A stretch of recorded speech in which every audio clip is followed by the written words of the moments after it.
Hi. This is Currency C-Drama. We will review Chinese drama The Legend of Shen Li, Part 2. Shen Li returned to the yard again, and found that the wound seemed to heal faster here. Xingyan fed him regularly and could understand her words. Shen Li got about it and decided to stay here temporarily.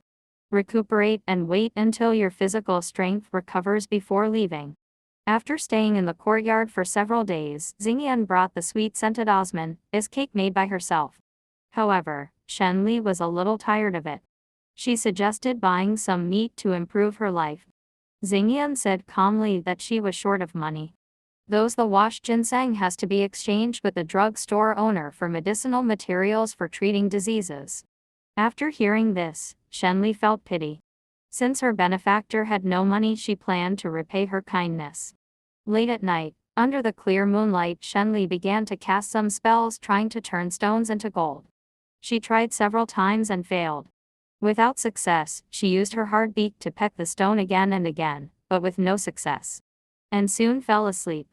Xingyan decided to spend some money to buy meat and was ready to go out early the next morning. Shen Li saw that Xingyan did not carry the bamboo basket as usual, so she reminded him to bring his tools. Xingyan said that he was going to the market. Shen Li was bored, so Xingyan picked her up and went with her. The fresh pork in the market was so fat that Shen Li couldn't help swallowing it. Xingyan touched the money in his pocket and found that it was not enough. In order to improve Shen Li's life, he took over the business of the Taoist divination priest and gave it to him. A mortal made a fortune, and the result was very accurate. Not only did he get 2 pieces of meat as a reward, but he also won 10 coins from the bet, killing 2 birds with 1 stone. After a delicious meal, Shen Li even admired Xingyan's talents and asked him why he always went to the mountains to dig ginseng for his unique skills. A good profession, and now he is very content with his ordinary life. There are still people in the world who don't do the business they got. Shen Li was once again refreshed by Xingyan's actions. Don't mortals pursue a rich and luxurious life? The next morning, Xingyan had just opened the door when he suddenly heard a rapid knock on the door.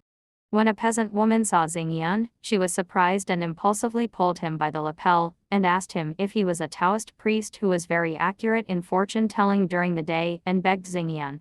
He can do divination for her and calculate where the man who went on her expedition is now. Looking at the sad expression on the peasant woman's face, Shen Li knew that her man had gone into battle to kill the enemy. As long as the battle was unavoidable, there would be danger.